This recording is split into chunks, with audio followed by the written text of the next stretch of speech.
భక్తులారా, షిరిడీ సాయిబాబా దగ్గరకు వచ్చిన ప్రతి భక్తుడిని బాబా ఒకసారి అడిగిన ప్రశ్న, దక్షిణ ఇవ్వు.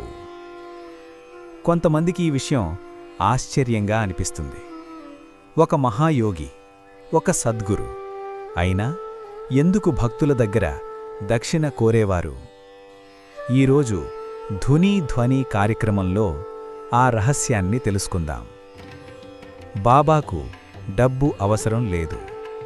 మొదట ఒక విషయం గుర్తుంచుకోవాలి. బాబాకు డబ్బు అవసరం లేదు. ఆయన సరళ జీవితం గడిపారు.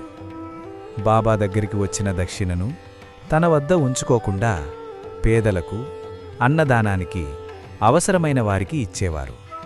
అంటే బాబా లక్ష్యం డబ్బు కాదు. బాబా దక్షిణ అడిగినప్పుడు అది ఒక ఆధ్యాత్మిక పరీక్ష. మనలో ఉన్న లోభం, అహంకారం, అనుబంధం, వాటిని తగ్గించడానికి బాబా ఈ విధంగా బోధించారు. మనకు ప్రియమైన దానిని స్వచ్ఛందంగా ఇవ్వగలిగితే మన హృదయం పవిత్రంగా మారుతుంది.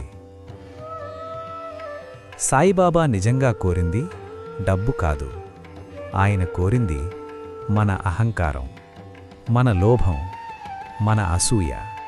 ఈ దోషాలను బాబా పాదాల వద్ద సమర్పించడం, అదే నిజమైన దక్షిణ. భక్తులారా, మన జీవితంలో మనం దేవునికి ఏమిస్తున్నాం?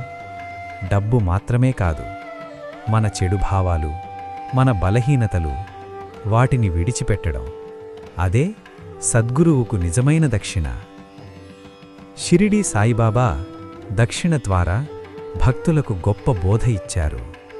మన హృదయం శుద్ధి కావాలి, అహంకారం తొలగాలి. అప్పుడు మాత్రమే దేవుని కృప సంపూర్ణంగా లభిస్తుంది. ఓం సాయిరామ్.